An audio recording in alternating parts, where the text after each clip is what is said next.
Good morning, good afternoon, colleagues. Thanks for joining us. We're giving a few more minutes for others to join, and then we can start. So don't be scared of the silence. You're in the right place.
Once more, welcome to all of you who's joined us today for this webinar orientation, guiding us on how to use a toolkit. So we have the tools and approaches for developing a quality national action plan for health security, but equally carrying out implementation and implementation monitoring. So you're all welcome. And next slide, please. We want to take you through here, providing this just-in-time refresher, because since we launched our toolkit, we shared it out to all of you. Some of you have had an opportunity to use it, others have not, and are preparing to. So what we are aiming here is for us all to understand the key tools and approaches that we have in this toolkit, and get us to enhance the quality of the Naphs that we are developing and implementing. On our agenda, as you can see, we'll have an introduction. We'll have the preparedness landscape. We'll have an opportunity to get into the toolkit and get updates and new information, or rehearse what we know before. We'll have an opportunity to talk about assessment synthesis and prioritization, which is the stages in the developing the Naphs, resource mobilization, implementation, and at the end, we'll give you an opportunity to come back to us with any aspects you want us to clarify. Before getting into that, a few house rules here. We've used Zoom so often, but it's always good to remind ourselves. There'll be a Q&A at the end of the session, and we have that option right at the bottom, as you can see in the circles. Please put all your questions in the Q&A. It gives us an opportunity to provide you answers and not miss out on any important questions that might get lost if you use the chat feature instead. But you can use the chat to introduce yourselves and talk about anything else. But if you have any specific questions we need to address during this session, use the Q&A. Slide, please. The materials and recordings and feedback. We are recording this session, and by joining, you are agreeing to this, to you being recorded if you speak or show us your image. We'll also share the recordings and the presentations at the end of this webinar for further use or any clarifications that you would need going forward once you have this.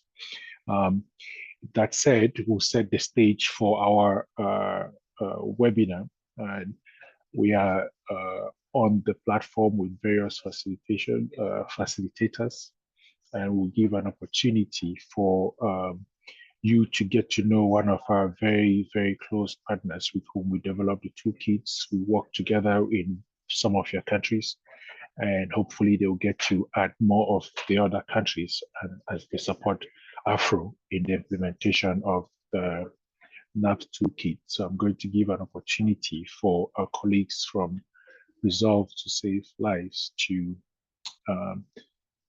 talk to us about Resolve to Save Lives.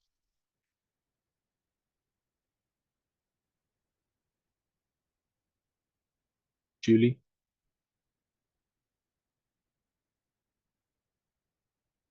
You're muted.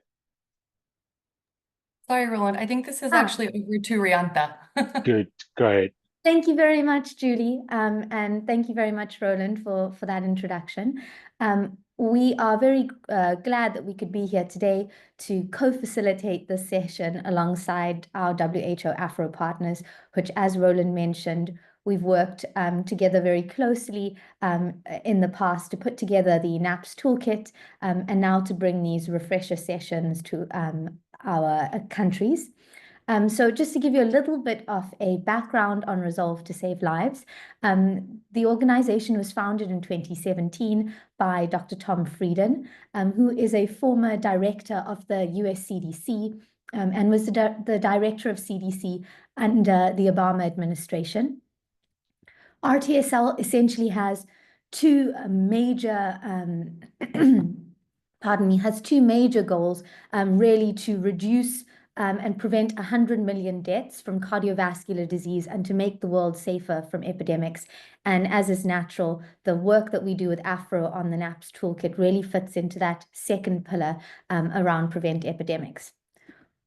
We work at various levels. So we've worked with many of you and on a country level. We work with Afro at a regional level, and we've got multiple partners that we work across the globe with. And the work that we do broadly fits into 4 buckets in prevent epidemics. Some of the work that you might all be familiar with and aware of is the 717 work around early action reviews that's been incorporated into WHO guidance. You might be aware of some of the work that we do in epidemic preparedness healthcare services and thinking about how we improve frontline services' ability to really deal with outbreaks as and when they happen. And then, of course, there's this work specifically that we're talking about today, which is around leadership, governance, and financing. And that's when we partner with you and others to do things like program management for epidemic preparedness, where we support thinking about systems leadership, quality improvement in light of the Naphs cycle. And that's really where this work comes from particularly. So we're really glad to be joining WHO Afro to co-deliver this session with you. I'm going to hand over to my colleague, Alan, who will take us through the regional preparedness landscape and show us, some of the progress that we've made to date, because we've made some real progress. Over to you, Alan. Thanks, Rhea, and thanks for that introduction. I will talk about the regional preparedness. Next slide, please. This is a slide that shows the complexity of the existing guidance that is available to support preparedness for health emergencies. The global landscape of epidemic preparedness is complex and is constantly changing and evolving with new guidance, with new revised regulations in place, new funding streams, new emergencies and outbreaks. And it's essential that leaders in epidemic preparedness space are equipped well with the necessary guidance and organizational capacities to navigate the ever-changing workspace. Next.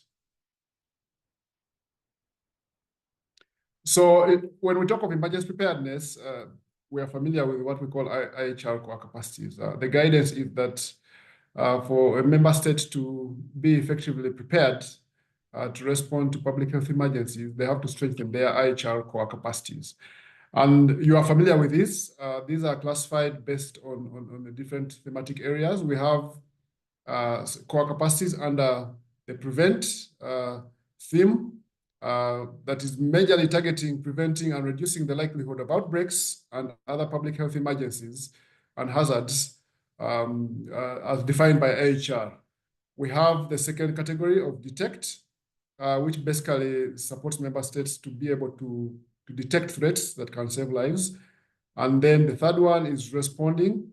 We should be able to rapidly and effectively respond using the multi-sector approach, the One Health approach, both at national and national level, not forgetting coordination and communication of what we are doing. And of course, we have the last group, which is IHR-related hazards and points of entry and border health.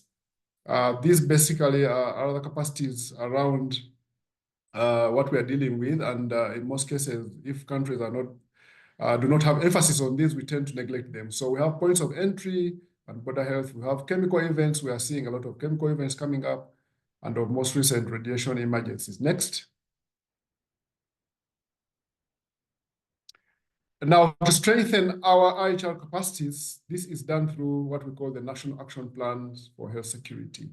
And this is a country-owned multi-sectoral plan that looks basically to support strengthen IHR capacities. It supports the member states to align all existing sectoral plans, putting into consideration their priorities and resource allocation and coordination. It builds off the results of other assessments, what we call the IHR monitoring and evaluation assessments. And also the Naphs activities provide a basis for funding mechanisms and proposals. And like our colleagues will tell you more about that. We have a 5-year strategic plan, but also we have the shorter, plans that are easily manageable and executable, that we usually refer to as operational, operational plans.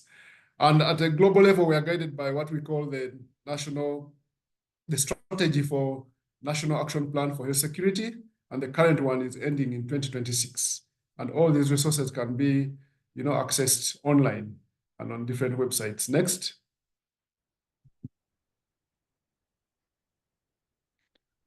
Much as we have made some progress, we continue to face challenges. A number of member states have faced challenges with the implementation of the Naphs. One is delays from moving from the planning phase. We plan for the Naphs, we develop them, but transitioning and translating these into plans that are easily ready for being executed takes a little bit of time. We have seen that some countries have gone up to even 420 days. These plans also have the tendency of them being unrealistic, and also the quality of these plans is a concern.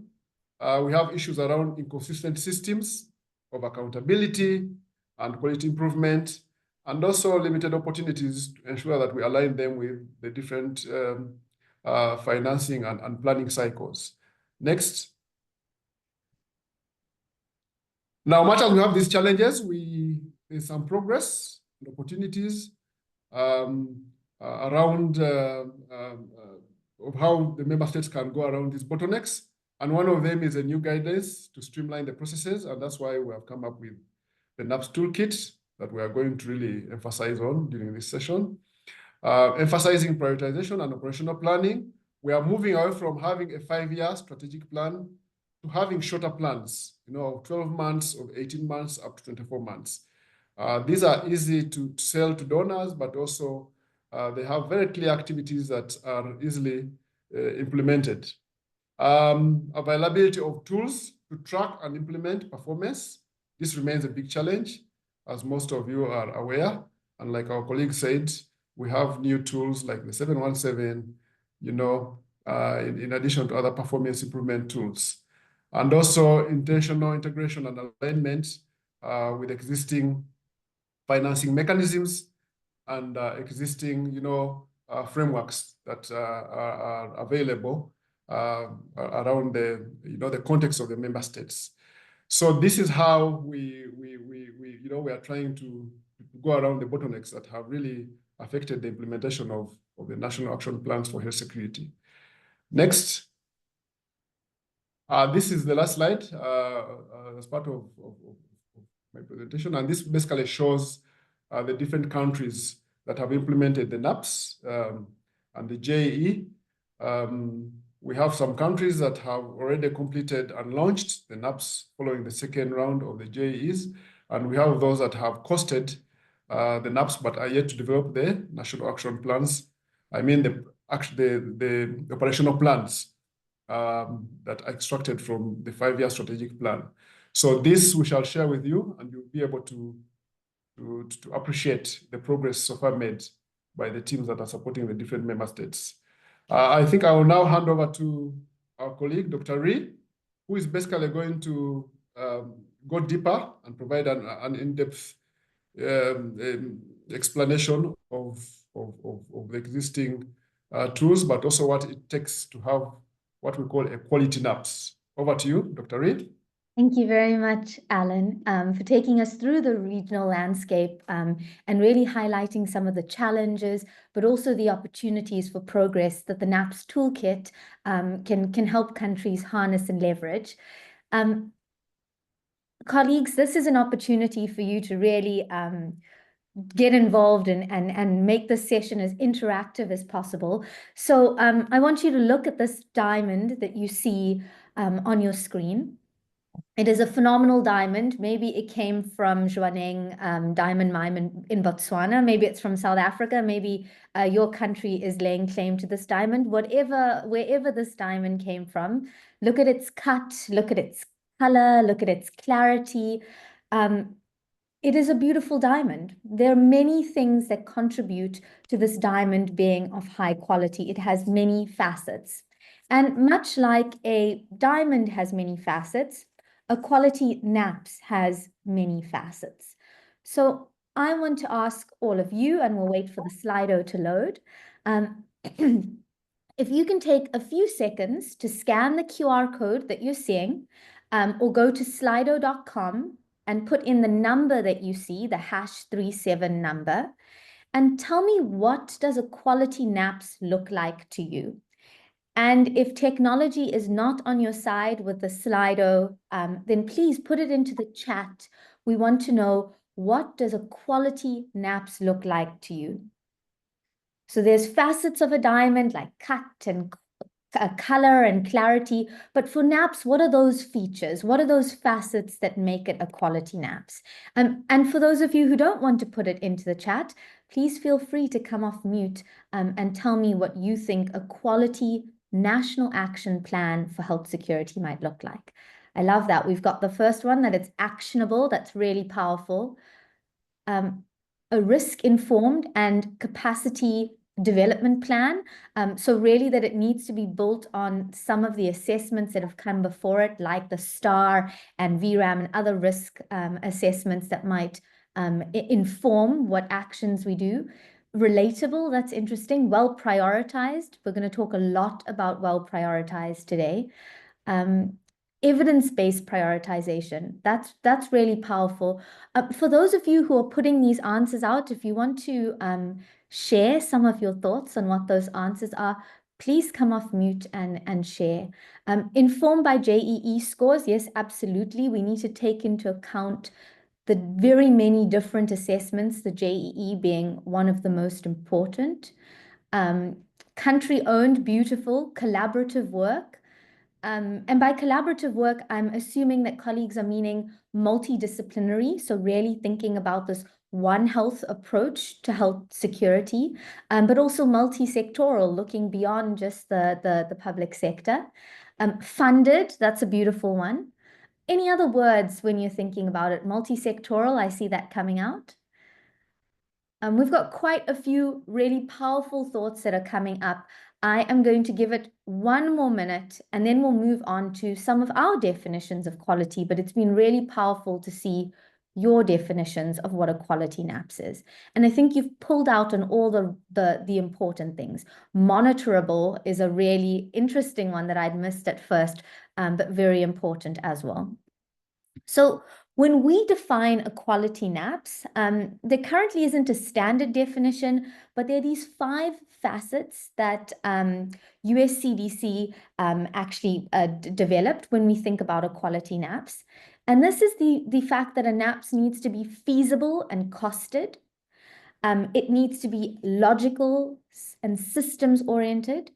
There needs to be clear accountability. So that piece that someone was saying earlier around it being able to be monitorable could go under there.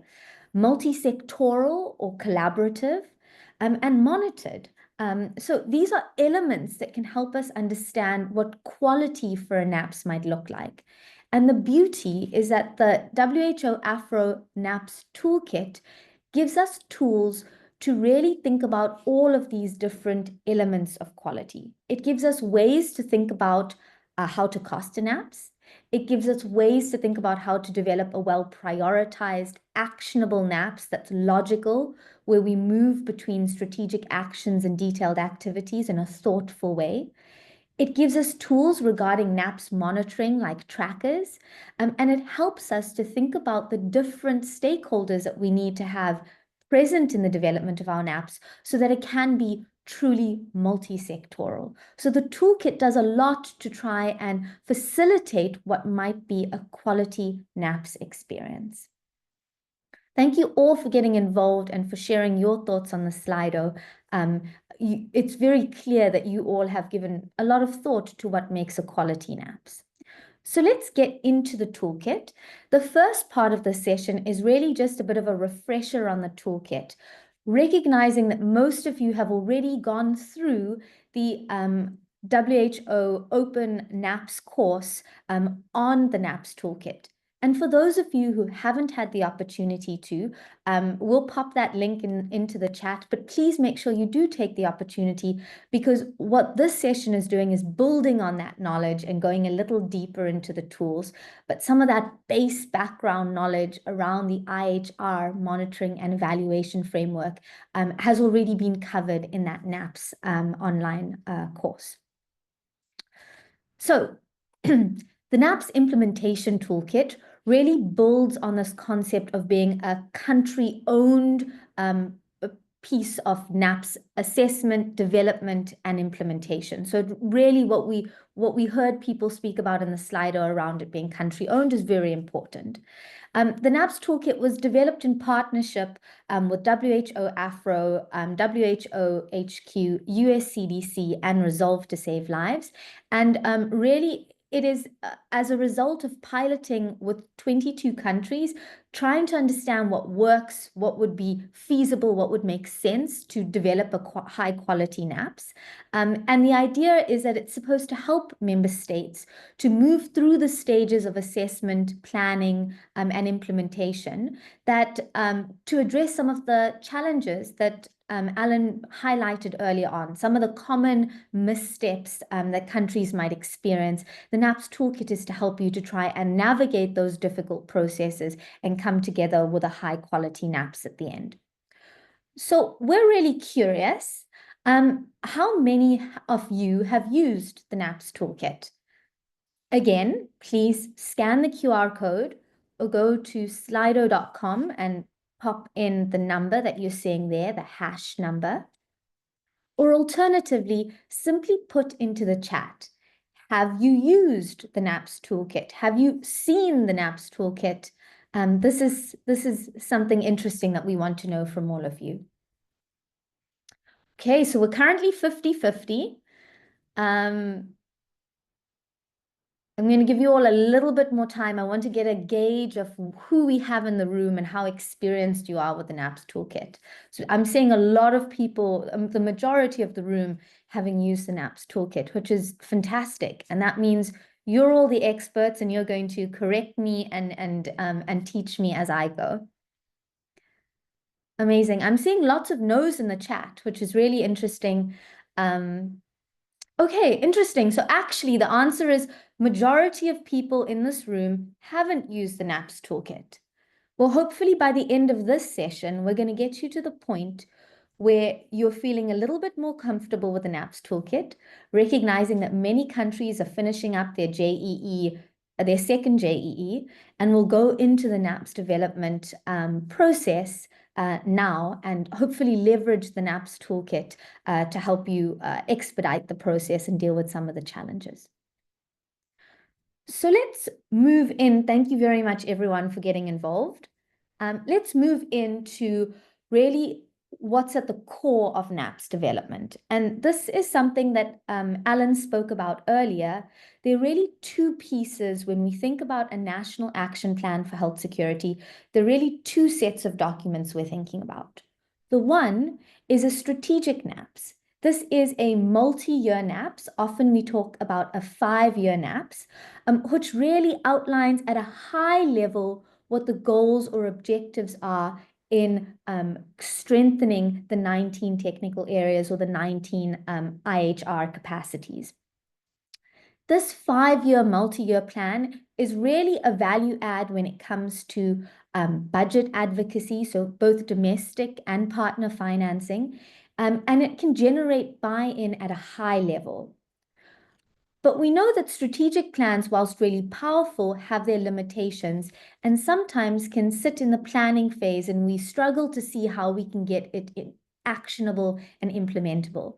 And that's where the operational plan, the Naphs that can be annual or 18 months to 2 years, really can be very powerful, because this breaks things down into detailed activities that are implementable for countries, that have clear accountability, where we know who's responsible, which entities are responsible for undertaking these activities, and are a more granular way of showing us how we can get to those high-level actions that were set out in the Naphs. So we've got the strategic Naphs, which is a multi-year document, typically 5 years, and then the operational Naphs, which is typically an annual to two yearly plan that we're going to talk about today. So then let's get into really what we're going to talk about as the core of today's session. And these are the 3 buckets that assess, develop, implement, the 3 phases of the Naphs cycle. What you're going to see here is just a conceptual map or a mental model for you to think about. We're not going to go into huge detail on all of these, but you'll see some things that might be familiar to you. Maybe in the assess phase, you're seeing the SPAR or the JEE. Maybe in the develop phase, you're seeing things like the Naphs toolkit or the remap tool that you've heard of. And in the implement phase, there might be some results frameworks, etc., that you might be familiar with. This conceptual model is just to help you to see how these different pieces, these multiple different advisories and documents fit into each other to help member states really come up with a coherent plan that can ultimately be implemented. So let's go into that a little bit more deeply and think about each of these phases. When we think about the first stage of Naphs development, which is the assess phase, we think about a number of different types of assessments. The capacity assessments are the assessments that most of us are really familiar with. These are things like the annual SPAR, which is mandatory, or the voluntary JEE, which happens which many of you may have now completed your second JEE, or you're going into your second JEE. But we know that it's not just capacity assessments. There's also functional assessments or risk assessments that need to be considered. What about the develop phase? When we talk about the development stage of the Naphs, what are we talking about?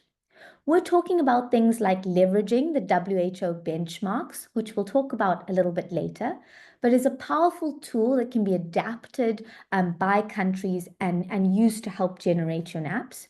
We're thinking about how you can actually estimate costs for the Naphs, and we're thinking about how you can resource mobilize and budget mobilize for your Naphs using tools like Remap. So this really is the develop phase.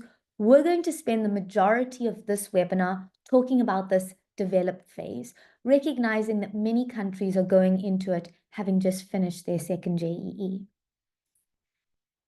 And then the last phase of this Naphs cycle is the implement and mobilize phase.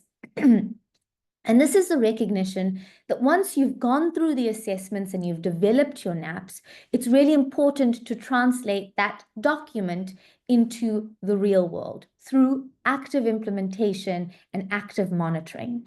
And so the use of things like Naphs tracking become really powerful here. And we'll talk a little bit more about, we'll give you at a high level some things around Naphs tracking, but there's plenty more to talk about, and that's in the toolkit. So when you look at the idea of Naphs milestones, you'll see here that there are several milestones to move through. It's not a linear process, and the time with which countries move through each of these can be really variable. So how long it takes countries at the assess or develop or implement stage is different. Typically, countries might take 3 to 5 days to achieve each of these milestones. So you can see each of the purple blocks as a milestone. For example, your JEE self-assessment or your JEE external evaluation. And moving through all of these milestones can take a total of about 6 months. Although we spoke about earlier that on average, it's really taking countries up to 421 days. So that's quite an extended period. But we'd advocate that we can do this much faster using the tools in the toolkit, and that we could typically get through this in a 6-month period. This that you're seeing on the screen is a rough roadmap that can help countries to think about the assess, develop, and ultimately implementation of the Naphs, or the Naphs milestones. On the in the orange red that you're seeing at the bottom of the screen, those are the big milestones, the assessment, synthesis, and prioritization, which we're going to speak about, where we think about developing our strategic plan. It's things around costing, things around resource mapping, eventually launching the Naphs. These are these big workshops that you would have seen on the last slide. But then we recognize that it's not just about the workshops that you do to get you through the Naphs process, but there's a huge amount of preparation and post work that will need to be done throughout. And so the purple boxes that you're seeing at the top of your screen highlight who would need to be involved in each of these stages. This roadmap that you're seeing now, this linear process that you're seeing now, can be a helpful planning tool that you can fill in as a country to really get ahead and get clear on your Naphs milestones and the timing of these different workshops. We will distribute the slide deck after the webinar, and you'll be able to then plug and play and edit this to suit your individual country needs. Now, on the last slide, you saw that this was what looked like a linear process, a start and an end. But in truth, what you're going to hear throughout this webinar and the big takeaway is that this is iterative. So you'll design your 5-year strategic Naphs or your multi-year strategic Naphs, and each annual operational plan that you develop will feed into the next plan. And it's a constant quality improvement, iterative cycle. It is not a linear process. It's not a one and done. And the power of this iterative process is that you can continuously learn and continuously improve the capacities that your country and that the member state has with regards to Naphs. So now we've taken you on a little bit of an overview. We've zoomed out and we looked at the 3 stages of assess, develop, and implement.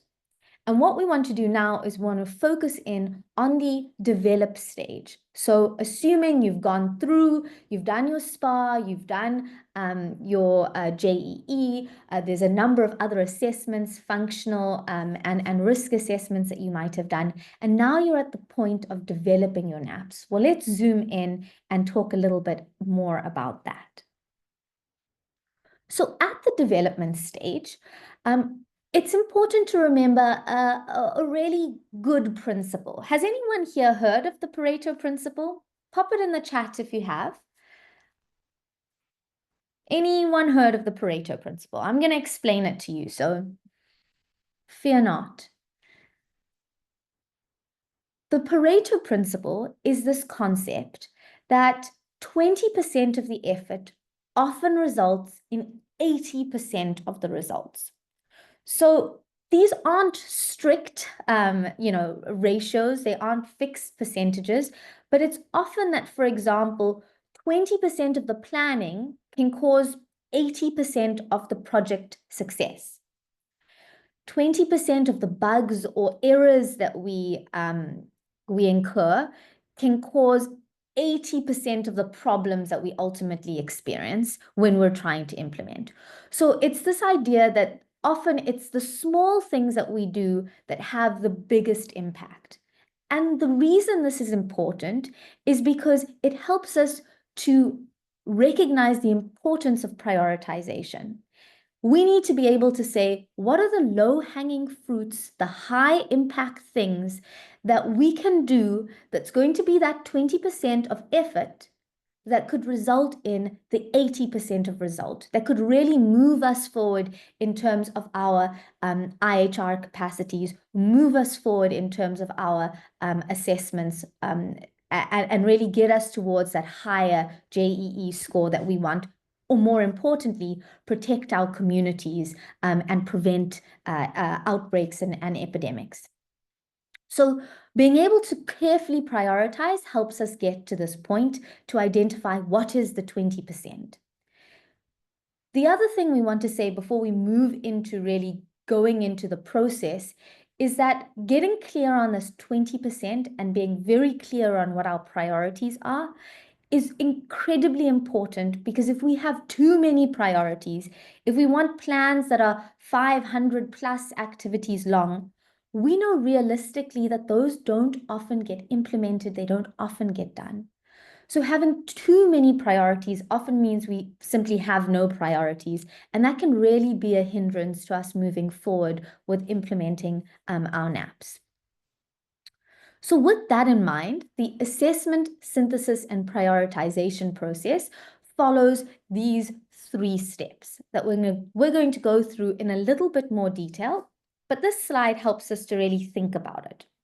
So the first thing is around collection. The second step is around synthesis. And the last step is that prioritization piece that I was just talking about, this idea that we need to pick the highest value adding things. So under collection, we've got several buckets that we're going to be collecting from. We've got the assessments bucket.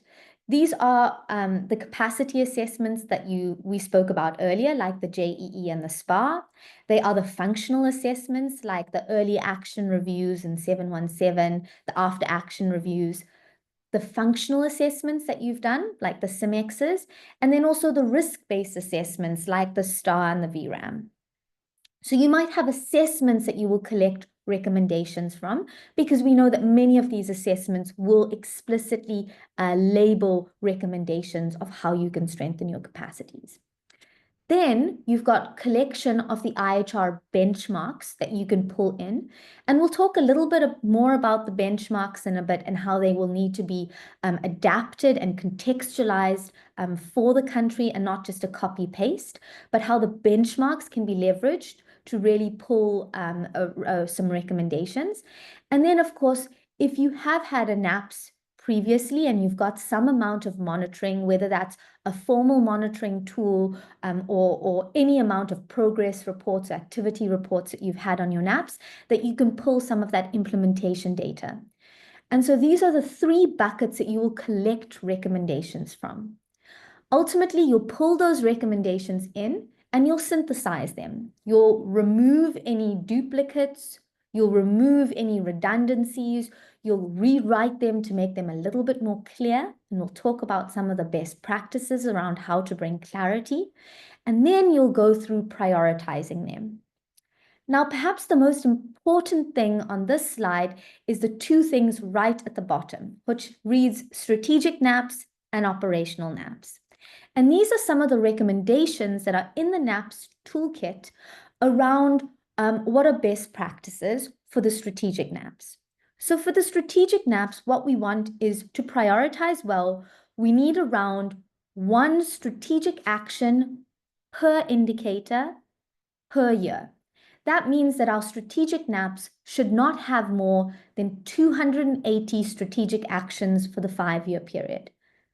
That's a well-prioritized NAPS. That's a NAPS that could potentially be a high-quality NAPS. That's one of the features. For an operational NAPS, the advisory is defining 2 to 3 priority strategic actions per technical area per year. And so again, this helps to really make sure that we're keeping the number of detailed activities that we include into our plan really nice and tight, and that we're not including too many that we risk not getting done. So what we're going to do now is we're going to go through the collect, synthesize, and prioritize as they are in the NAPS toolkit. The NAPS toolkit has got a number of really useful annexes, and this presentation slides that I'm going to show you now are actually in the toolkit annexes.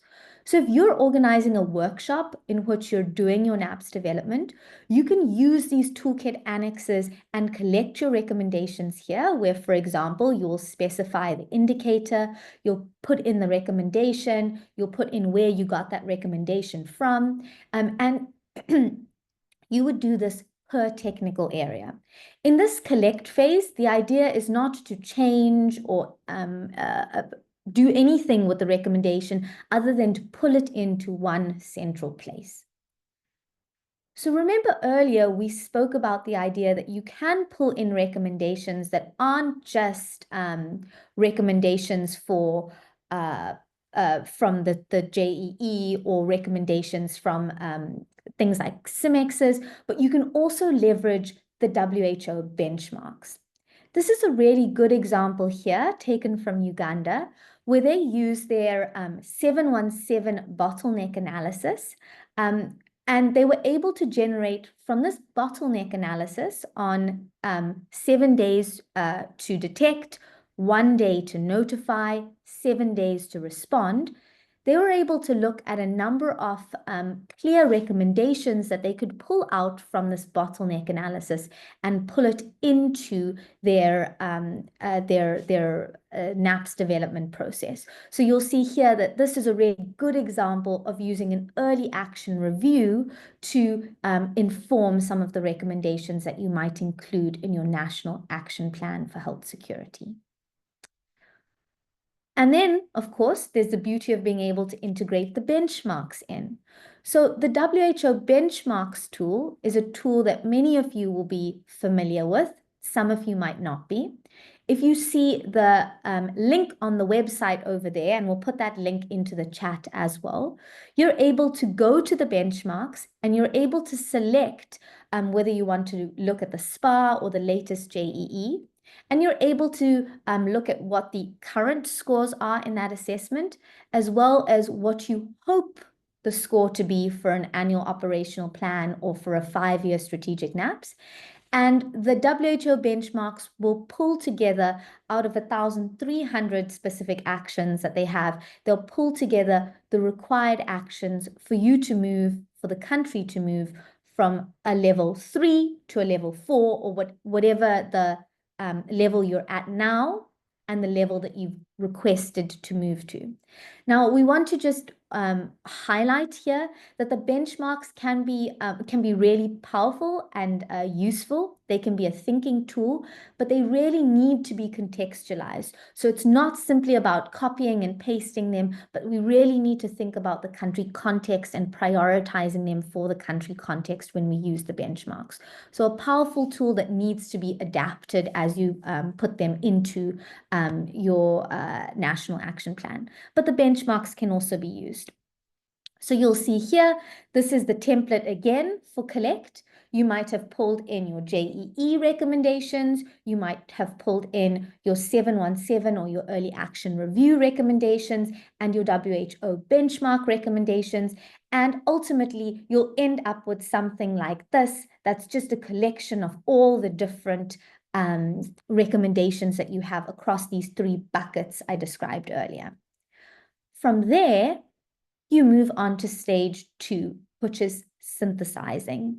So here, it's about really critically evaluating all of those different recommendations that you got earlier, integrating them, addressing or deleting any redundancies, and rewriting them to make them really clear strategic actions.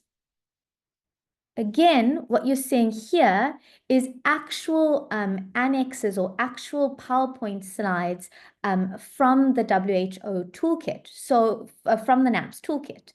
And so what that means is that you would be able to then clearly synthesize those recommendations that you collected in the orange section here in this blue section and get very clear on what the strategic action might look like. The toolkit offers you really powerful ways to think about writing a strategic action and thinking about what makes a strategic action different from, for example, a detailed activity or a cost assumption, which we'll get to a little bit later. But this gives you the right level of granularity that you need to include as you're synthesizing these strategic actions. So a good strategic action might read like, develop and disseminate zoonotic disease surveillance implementation guidelines. That is something that is at a strategic level that can be broken down into several detailed activities in your annual operational plan later on. But for your Naphs at a multi-year strategic level, you want to keep them at a high enough level. You also don't want them to be too zoomed out. So you don't want them to sit at a very high level like an objective, where it's simply enhanced zoonotic disease surveillance. Well, the question is, how do you want to do that? We want our actions to be a little bit more zoomed in, a little bit more specific. They should give us a little taste of the how. And they should then be able to be broken down into detailed activities in the operational plan. So that's an example then of the synthesizing phase. And then, of course, there's the prioritization phase, which we said was the third phase that we need to look at when we're thinking about the funnel that we showed you earlier. So in the prioritization phase, a very useful way to think about prioritization is to think about it on an axis of impact and feasibility. So in other words, we want to make sure that as many of the actions that are in the National Action Plan for Health Security are sitting here in this bucket A. That means that they are high impact and they are high feasibility. These are those low-hanging fruit actions. They're the Pareto principles. 20% of the effort results in 80% of the result. So it's these actions under A that we really want to try and prioritize. Of course, we know that there will also be other activities, for example, major projects that have high impact, but potentially low feasibility because of many of the challenges. Example, you might have some funding challenges with this, or you might find that they have lots of moving parts and are highly multi-sectoral, which decrease their feasibility or something like that. So these things we should also consider prioritizing. The idea is that for every single strategic action that you have in this template, you should be able to ask yourself, is it high or low impact? Is it high or low feasibility? And based on that, you will decide whether it's a low-hanging fruit, a major project, a fill-in, or a thankless task. And understanding where in the matrix it fits will help you to understand whether you should prioritize it in the Naphs. And again, this is done per technical area. So you've collected everything, you've synthesized it into a clear strategic action. And now at this point in this purple section, you're prioritizing and you're saying, how can I maximize the amount of A's and B's that I include into my National Action Plan for Health Security and limit the things that are just thankless tasks or fill-in activities? Okay. So now what we've done is we have developed our National Action Plan for Health Security at a strategic level. We've got a number of these low-hanging fruit or major projects included in our plan that we're prioritizing. Well, what about the idea that we might want to develop an annual operational plan? Well, here at the level of an annual operational plan, we start not to just think about strategic activities, but we now have to start thinking about writing and including detailed activities. So they're not just strategic actions, but we need to get really good at writing detailed activities. That means it's the step-by-step that we'll ultimately need to achieve that high-level action or that strategic action. So here, you'll see some examples on the slide of unclear activities. So let's take the first one. Ensure better procurement processing in place for testing supplies. That's really quite an unclear activity. Better, what do we mean by better? So a way that we would rephrase that or rethink that when we're drafting our annual operational plan or our 2-yearly operational plan is draft, disseminate, and integrate procurement SOPs for testing supplies in all 18 districts. Why is that a more powerful and more concrete detailed activity? Well, it's more powerful and concrete because it follows the SMART directive. It is specific, It's measurable, it's actionable, it's relevant, and it's time-bound. We can see there very clearly we are able to have a clear person who's assigned to do this. We know the specific steps, we understand the time frame, and we know where this is happening at the 18 district level. So the idea is when we're translating our strategic actions into detailed activities, we need to be very intentional about how we make sure that they're smart. A well-developed activity helps us to define cost assumptions. And these cost assumptions you'll see in a second really help us to understand how often something is happening. What is the frequency? What is the quantity? And if we've got a really well-detailed activity, getting those cost assumptions becomes that much easier. So here you'll see the same template that I showed you earlier for the strategic action plan. This is now for a detailed activity. So you'll write here what your strategic action was from the strategic Naphs, and you'll start to enter it and break it down into specific detailed activities and which focal point will ultimately be responsible for it. These strategic actions need to relate to these detailed activities. What do we mean by that? We mean that if you're saying that you're going to enhance a zoonotic disease detection, that the detailed activities that you at a strategic action level, that the detailed activities that you list below that need to directly relate and in a logical fashion explain how you plan to enhance zoonotic disease detection. So what does that mean? Potentially it means different steps in terms of reference that you're going to be creating, or in terms of a specific workshop or training that you're going to run for your surveillance system, or setting up that surveillance system. And it will need to be in a logical step-by-step or sequenced way that you link your strategic actions to your detailed activities. We want to make sure that these align so that you can actually operationalize your Naphs and achieve the strategic actions you set out to through each annual operational plan. So I know that was a lot to take in, but what we've essentially spoken about now and the important things for you to take home is that the developed stage of the Naphs can be made easier and more powerful through a process that the Naphs toolkit covers: assessment, synthesis, and prioritization.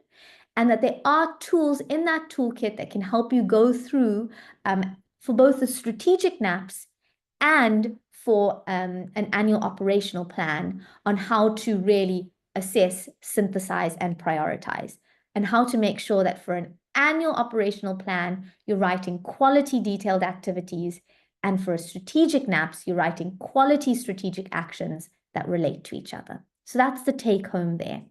I'm going to hand over now to Roland, who's going to talk to us a little bit about mobilization and implementation for the Naphs. Over to you, Roland. Thanks, Ray.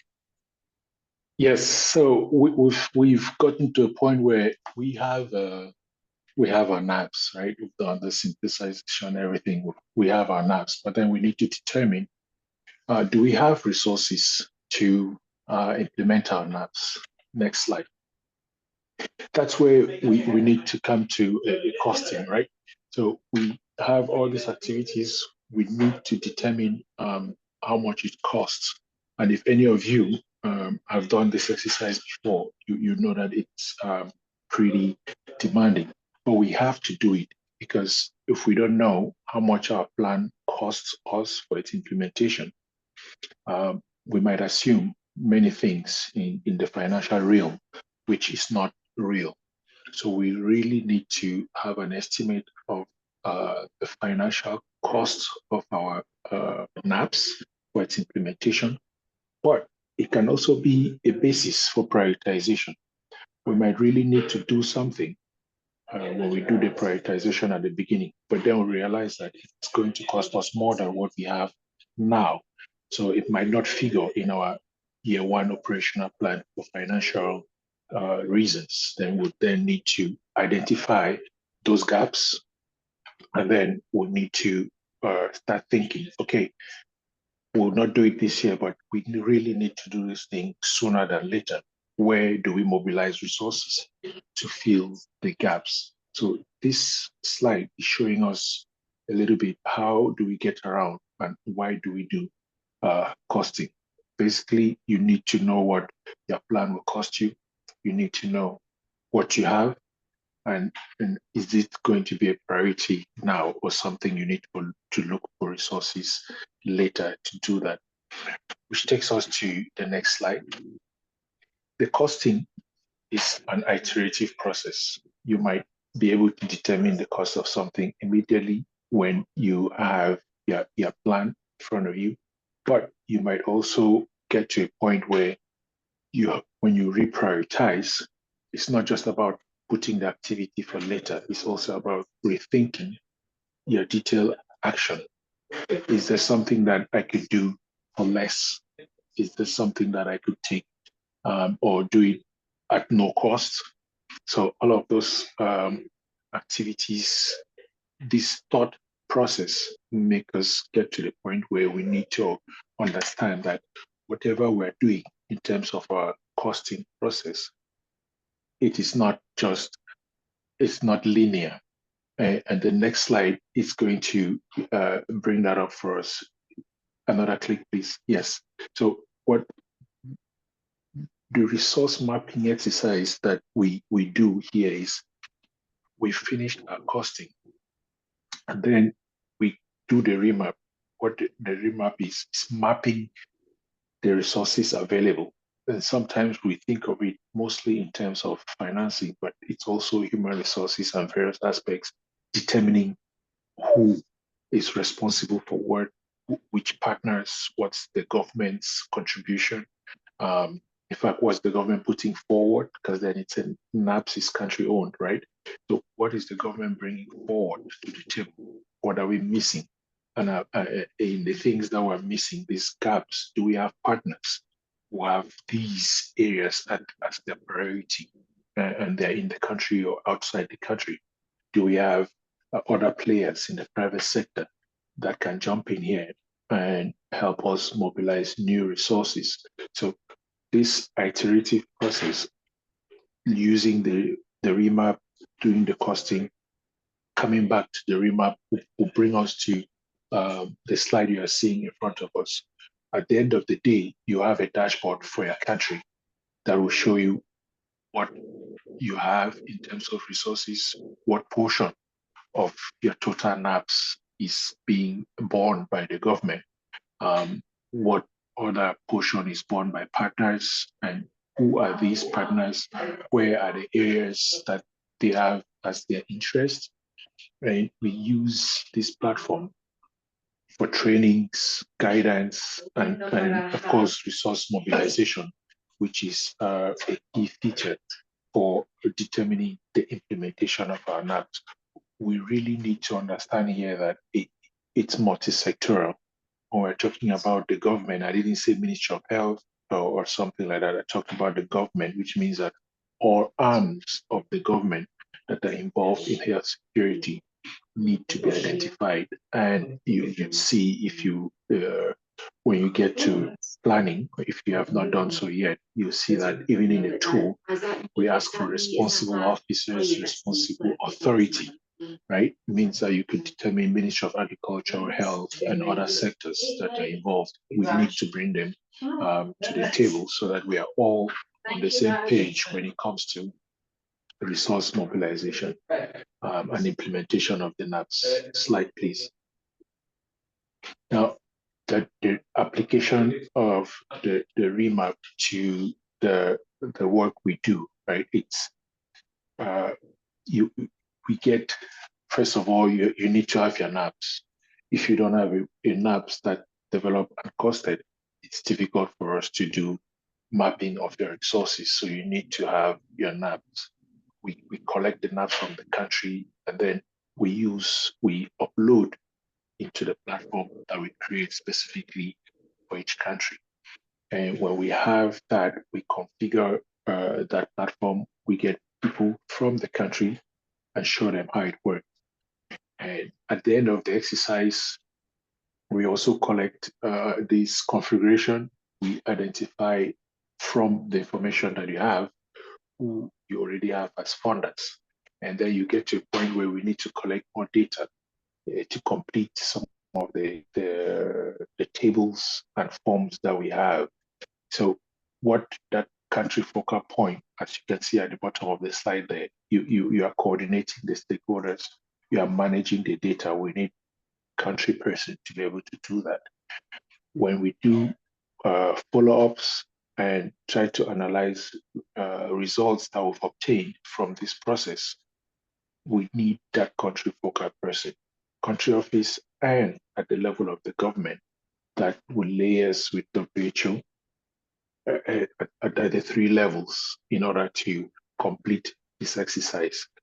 One of the things that this exercise does at the end, we should be able to adjust our Naphs, right?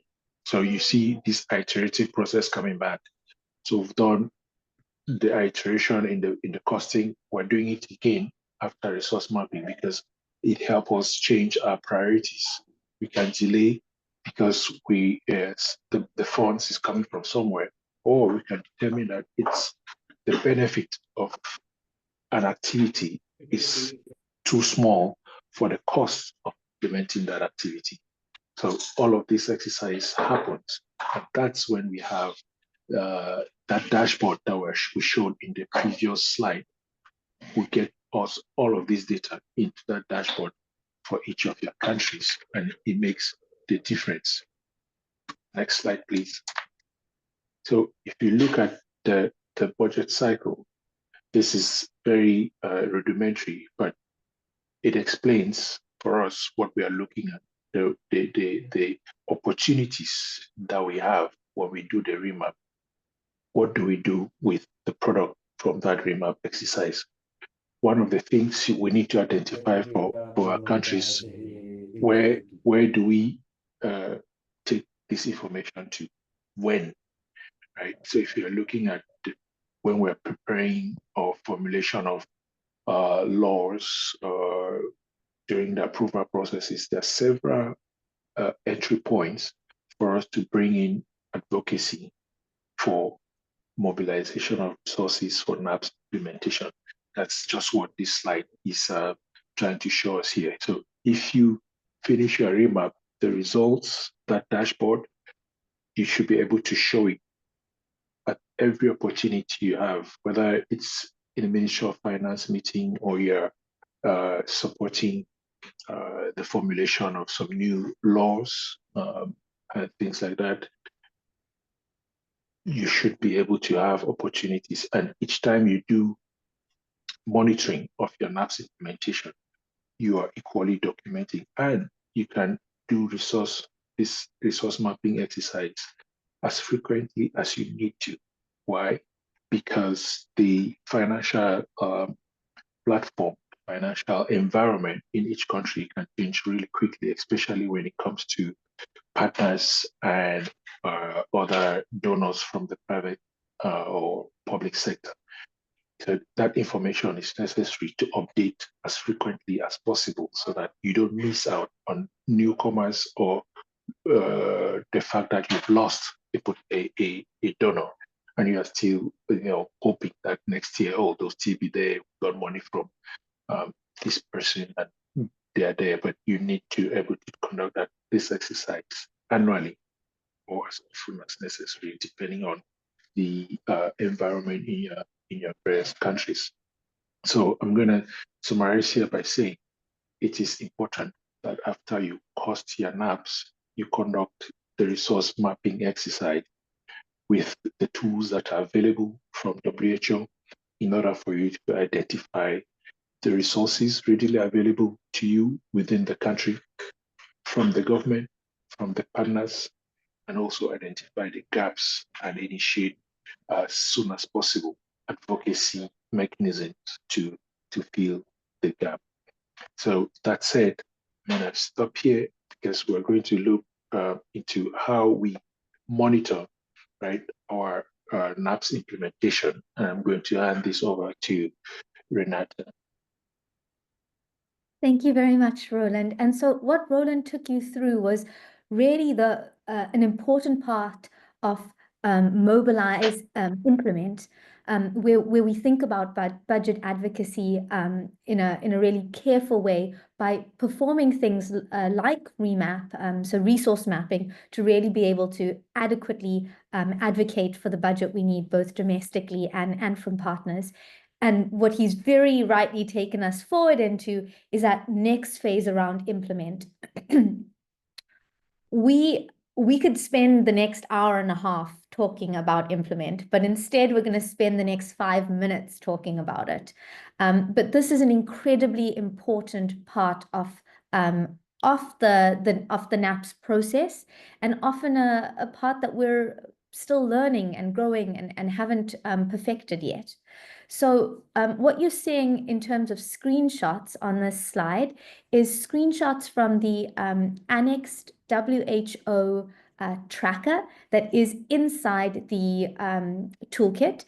And it's an Excel-based tool, and it can be a really powerful way for you to think about whether an activity is funded or not, what the completion status of an activity is, and who is responsible for ensuring that that activity takes place.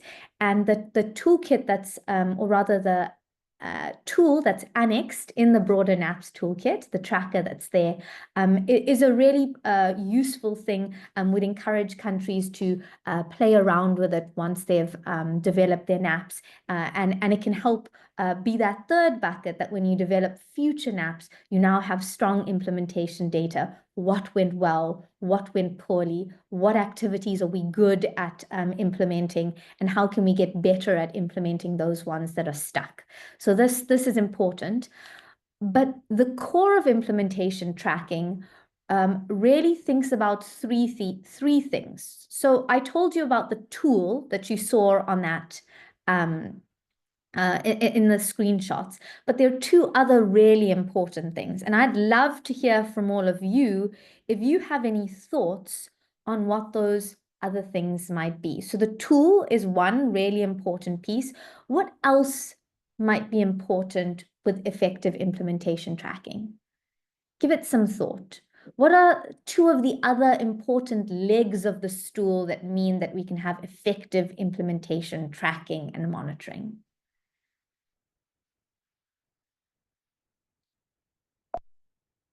What about people? What about processes? And then, of course, the tool. So we say, and the toolkit advocates, that it's people, processes, and tools that are the three legs of effective implementation monitoring. And in order for monitoring to occur, we need all three of these things to come together. It's not just about the tracker. What do we mean by this? Well, there's some common challenges that countries face time and time again with Naphs monitoring, and they can broadly be categorized into people, processes, and tools. So from a people perspective, the idea that you might not have a dedicated group or person to actually track, that's a big people issue. From a process challenge, potentially you might have some issues around timeliness and consistency of people putting in information, or poor information sharing across the many different agencies, ministries, and departments that are responsible for Naphs. So that's a process challenge. And then, of course, there are tool challenges. Maybe the tool that you're using is really impractical. Maybe there's lots of disjointed data collection methods that you're using, and it's not designed for really a useful insights that can inform decision making.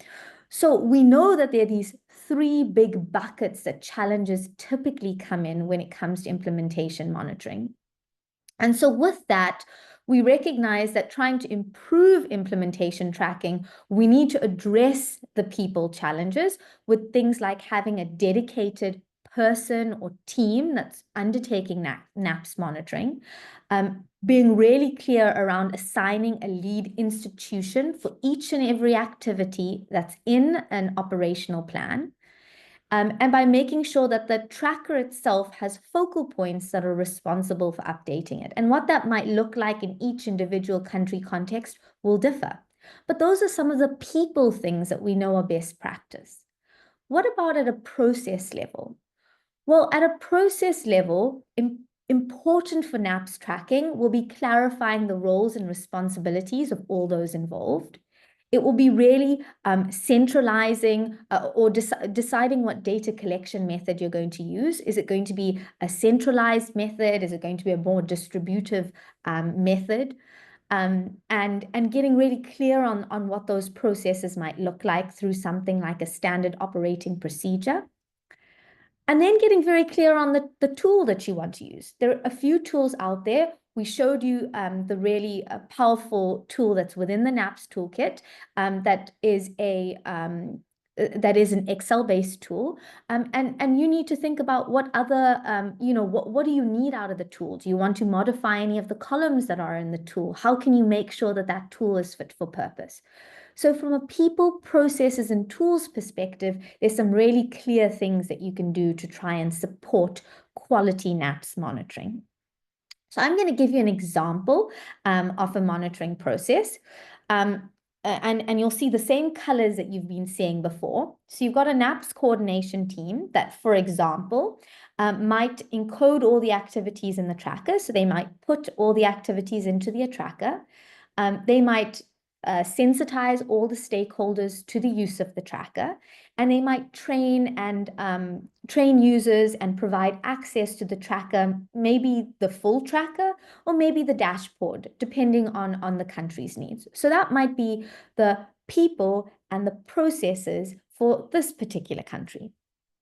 Then the tracker focal points, this could be technical area experts or technical area leads, might update the progress regularly, potentially quarterly before Naphs meetings. And the Naphs monitoring team might look at those data inputs and see whether it was, it's correct, ensure quality. They might be responsible for updating or upgrading the tracker. Let's say there's any glitches in the tracker.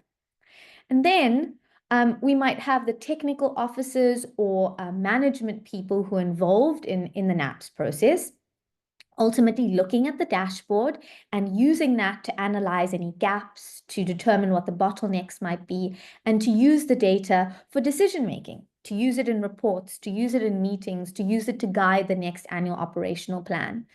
And this is an iterative process. And ultimately, this is all done through the Naphs tracking tool. But it's not the tool that does it. It is the people and the processes that leverage the tool well that can ensure quality decision-making. The take home here is that Naphs tracking is often not done, can be a real challenge, particularly if we're only thinking about the tool and not considering the people and processes that ensure that that tool can monitor and result in quality data for decision making. So we've been through a lot today. We've talked to you about the broad Naphs cycle. We've talked to you a lot about the develop stage, where we spoke about the assessment, synthesis, and prioritization. We spoke to you a little bit about the implement stage, where we spoke about mobilizing resources in the form of things like the remap tool. And we spoke to you briefly about the implementation monitoring that can be done. And we know that the Naphs toolkit has got useful tools for all of these things annexed in the toolkit. So really, we know it's a lot of information, but if you take away nothing more, take away the next 3 slides. The entire concept of the Naphs toolkit is premised on 3 big themes. It talks about the governance that's required. It encourages us to think about health security and the international health regulations in a systems with a systems mindset, recognizing that these are not silos, but these technical areas are deeply integrated with one another. And perhaps most importantly, it is an iterative quality improvement process. There's lots of tools that we've introduced you to today. We've spoken a little bit about the WHO benchmarks. We spoke a lot about the toolkit and all the things that are inside it. And we've spoken to you a little bit about the early action reviews in the form of 717 and how it can be integrated into the toolkit. What I would encourage you, recognizing that there was a lot of information, is for those of you who haven't done the WHO online course, please go to do it. It will help you to understand some of the governance that is required. And really, when the toolkit talks about governance, it splits its stakeholders across these three groups: the Naphs coordination team, technical leads, and high-level decision makers, which will all need to be involved in different ways and processes throughout the process. The toolkit also, as I said, takes that systems thinking approach, recognizing that there's lots of advisory out there, but these things are deeply connected, and that changes in one part of the system affect other parts of the system. So it's really important to recognize that the toolkit does this and allows for simple things like functional grouping, bringing technical areas together as you develop your Naphs, to make sure that there aren't redundancies or we're not repeating the same activities across different technical areas. And then, of course, as I mentioned before, this was all about quality improvement. It was a recognition that every time we put together these plans and implement these plans, we learn something about the system that we work in that allows us to continuously improve and better that system. And that is the beauty of the Naphs toolkit, that it's a commitment to quality implementation and quality plan development. So with that, the core content is closed, and I will hand over to Vivian from WHO Afro, who will take us through the Q&A section, and hopefully we've got some rich questions from all of you. We know that we've given you a lot of information. Thank you very much, everyone. Over to you, Vivian. Thank you, Dr. Ree. Dear colleagues, participants, we are now moving to the Q&A session. I will kindly invite you to raise your hands in case you have any questions, and you shall be given the opportunity to ask your question live. I have been monitoring the Q&A session. I have not seen any question posted so far. So please kindly raise your hands if you have any questions, if you need more clarification, or if even you want to share your experience, any insights from your experience in using the toolkit. For those who have had the opportunity to do so already, and you shall be given the floor, yes, to share your insights.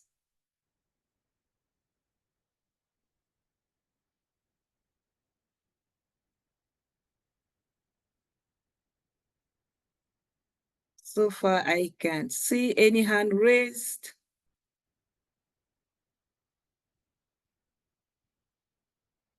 I cannot see any question in the Q&A. I see a hand from Michael. Yes, I can see. Oh, that's great. I can see a hand from Michael and Victor. Let's start with Michael. Please feel free to ask your question. Michael, you have the floor. Thank you very much, my colleagues on the call. I mean, just to break the ice. We've gone through this process, or this might be even the second time that some countries are going through this process. To what extent is the tool catering for issues that were left outstanding during the first cycle? Because going through another cycle, you and I will know that it takes a lot of resources to do that. And one may even think such resources can even implement the outstanding activities that were left hanging during the first cycle. So I wish to know how this tool can be directed to cater for things that were left outstanding during the first cycle. Over, please, and thanks.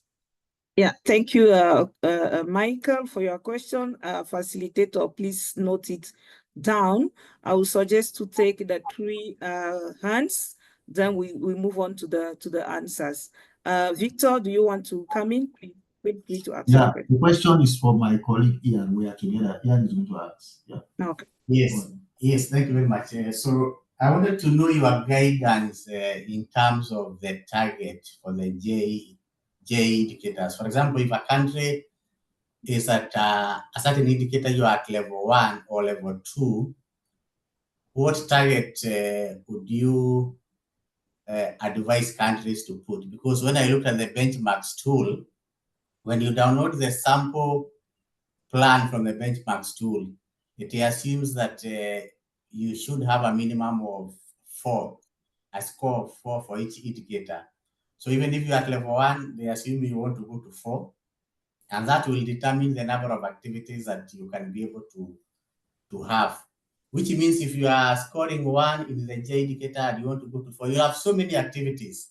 So the one you are advising a few activities per J indicator may not be very realistic if your target is to go up to 4 in the next 5 years.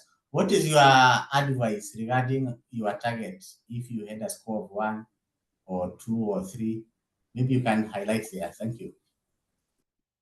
Thank you, Victor. Dr. Livinus, you want to go next? Please go ahead and ask your question. Yes, thank you guys. They have 2 quick questions.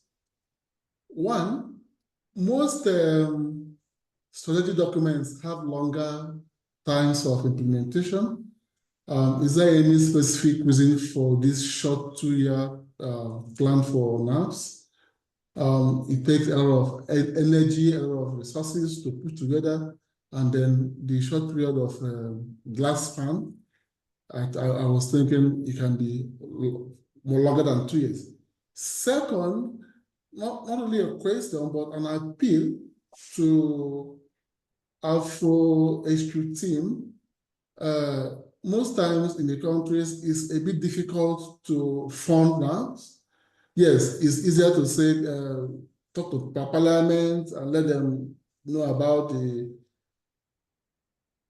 But if during the ministerial meetings, the high-level meetings, there will be a session like this to sensitize the ministers of the need to fund this document, that would be good for the country offices. Thank you.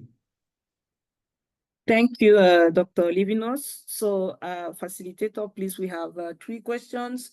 The first one from Michael: what is the added value of the toolkit?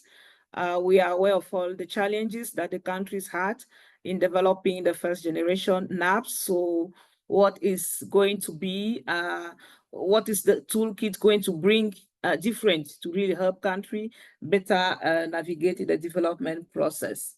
Then from Victor, it is about the target. So as we go through the Naphs development process, based on the score that the country had on the GE, what will be the most realistic targets that the country can look at, yes, while developing their Naphs.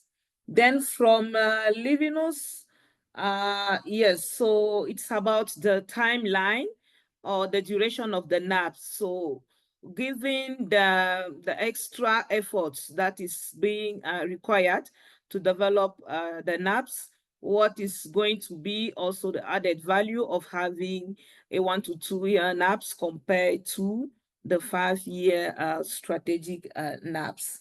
And the second intervention from Livinus was more of an appeal and a comment. This is well noted. So over to you, facilitators, whichever question you feel comfortable to address. So please just go ahead. Dr. Ree and Roland. Yes. I'm going to take a shot at those questions and we can complement. So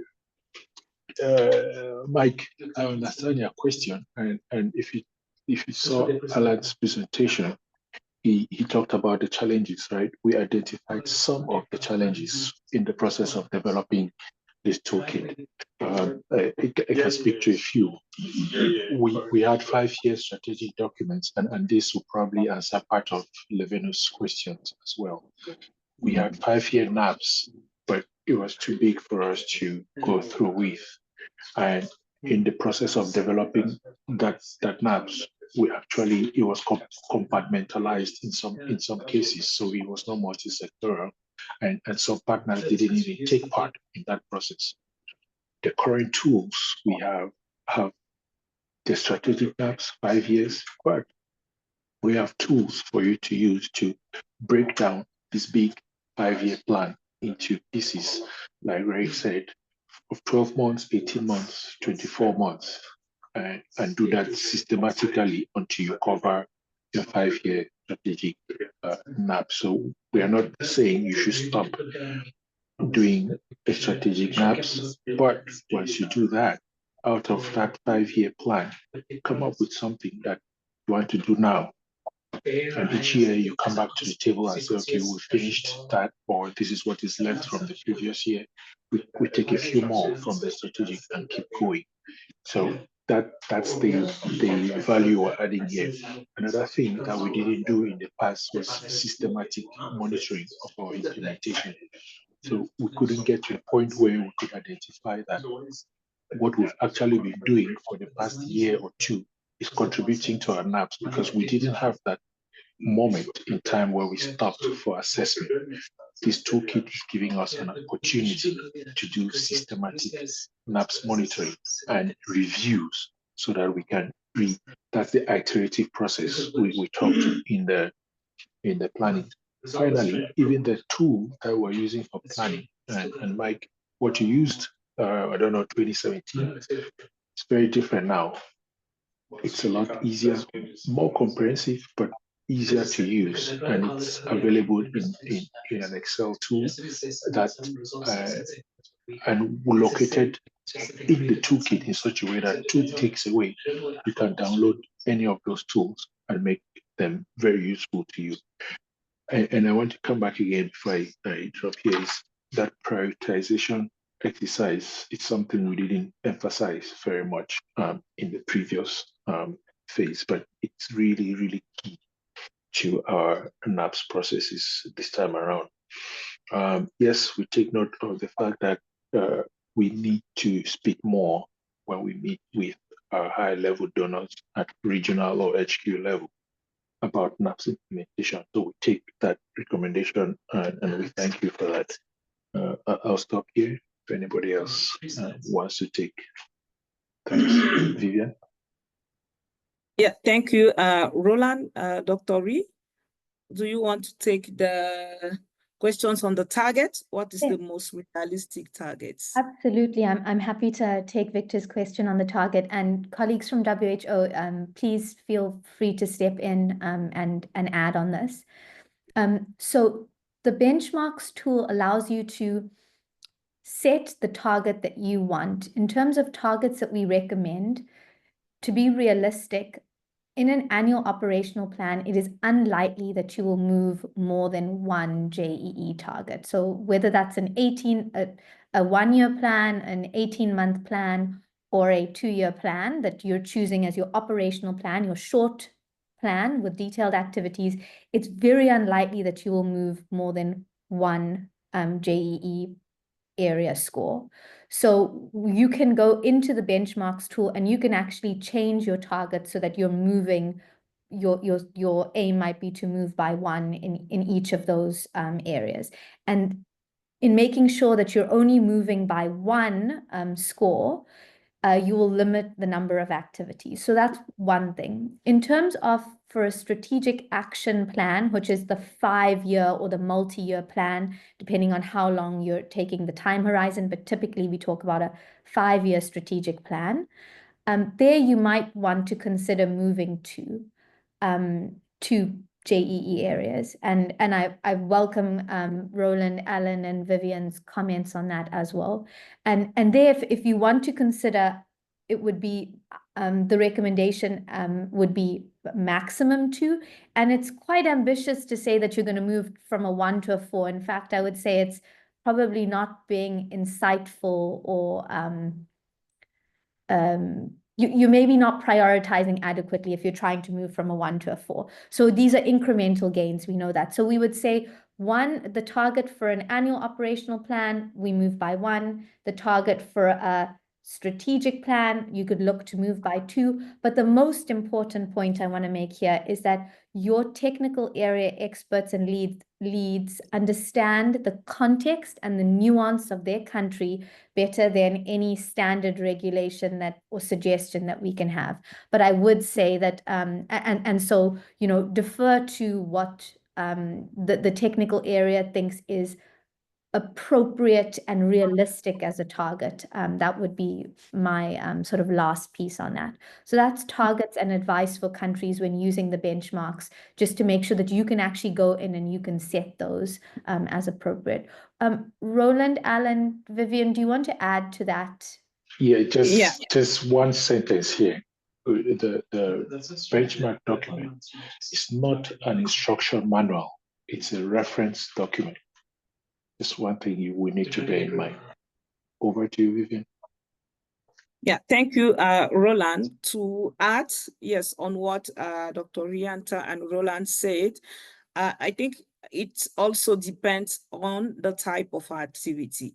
When you are using the electronic benchmark to generate the list of activities or strategic action, if you move by 2 or 3, let's say you had to score 1, and by the next 5 years, you want to get to score 3 or 4, you will see that you have a lot of suggested strategic activities that the toolkit will propose. And in the toolkit, the recommendation is not to have more than 5 strategic action for any GE indicator. So these are very important considerations that you need to have based on the context, so the feasibility of implementing that activity within the next year or within the next 5 years, but also looking at the Pareto, the Pareto law. Really, we need to select those very realistic activities which would help us to achieve the maximum impact, the maximum result in terms of our Naphs implementation. That's the small addition that I could make. I think we have covered all the questions so far. Still no question in the chat. Do we have any more question live?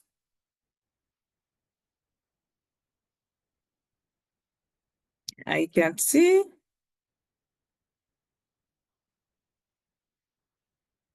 No. Okay, so thank you, dear participants, for your questions, and thank you for your attention. I will hand it over to Dr. Ree, because we have a survey. She will take us through the survey before wrapping up for the session.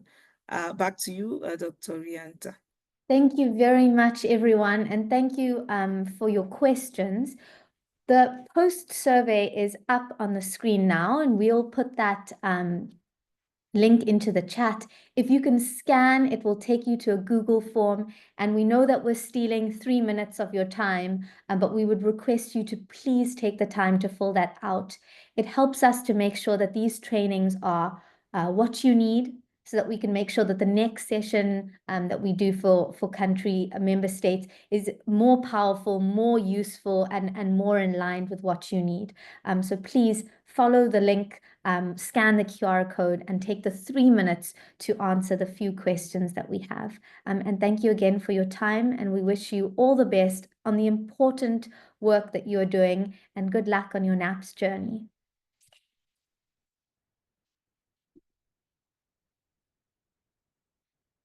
And once you've answered those questions, you are welcome to drop off. Thank you very much, everyone. Now, I can wrap up maybe before. Oh, yes, sorry. Yes, sorry, Vivian. Yeah, I thought maybe we'll give them 2-3 minutes to complete the survey. Then I will just wrap up and then we'll close the session. Yeah, thank you. So please complete your survey.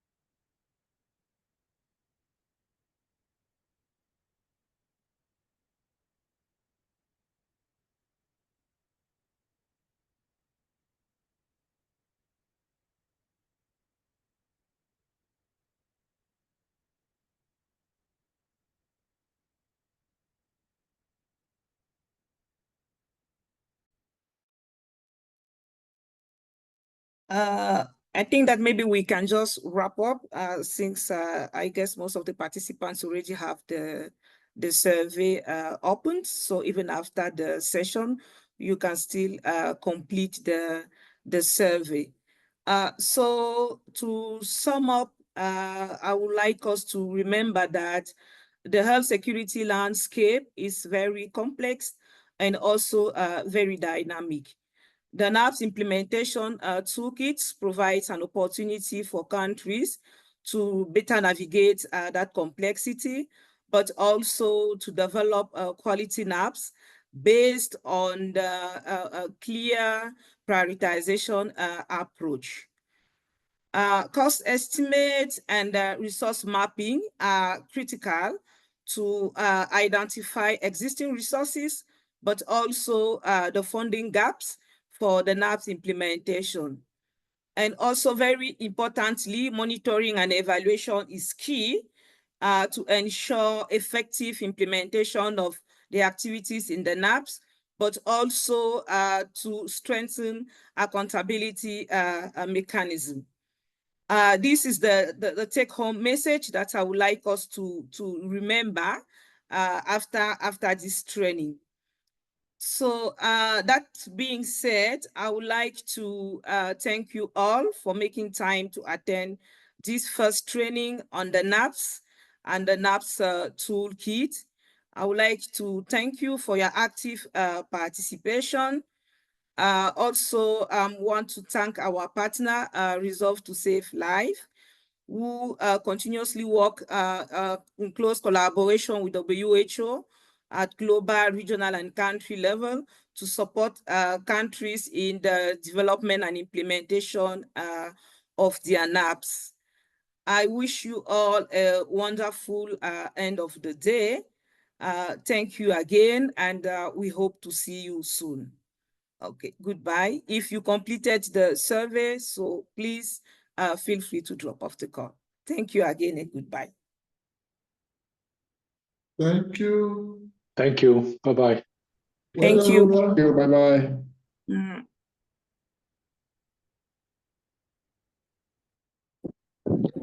Thank you very much and bye-bye. Thank you. Thank you.